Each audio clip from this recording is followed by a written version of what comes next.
ya mlo. Kwa hiyo maji yanasaidia pia kwenye umeng'enywaji wa chakula. Kwa hiyo ile dhana ya kusema kwamba nitakaa nusu saa au lisaa baada, kumbe sivyo. Natakiwa ninywe maji. Maji ni sehemu ya mlo, ila tu uepuke kunywa maji mengi kwa wakati mmoja, kwa sababu unaichosha figo. Figo kazi yake ni kuchuja, maana inaweza kapelekea hata upoteza virutubishi vingine vikatoka kwa kupitia mkojo. Kwa kama ni maji unakula kwenye mlo, basi unakunywa kidogo kidogo. Hakikisha kwa siku umekunywa maji ya kutosha, lakini umekunywa kidogo kidogo, usinywe maji ya kwa mkupuo. Yaani naweza ngasema mimi nimekunywa lita 1.5 bubu basi kwa leo imetosha. Hapana.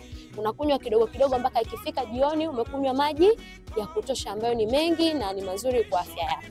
Lakini vile vile hapo kwenye masuala mazima ya maji, tunatakiwa ni maji yaliyochemshwa ambayo ni safi na salama. Inamaanisha kwamba either umechemsha au umetibu vijidudu vyote. Hapo ikiunganisha ikihusisha mazingira yako kiujumla ya maandalizi ya chakula, kwa sababu ili pia usipate magonjwa mengine, mfano homa na homa za matumbo, zote zinategemeana na usafi wa mazingira yako na maandalizi ya chakula. Manake unakula chakula lakini kile chakula hakiwezi kukuathiri kwa sababu maandalizi yake yalizingatiwa kwa usalama, usafi na usalama wa chakula, lakini vile vile matumizi yake yamekuwa sahihi na kukupelekea kuwa na afya iliyo bora. Chagua kunywa maji safi na salama kila siku.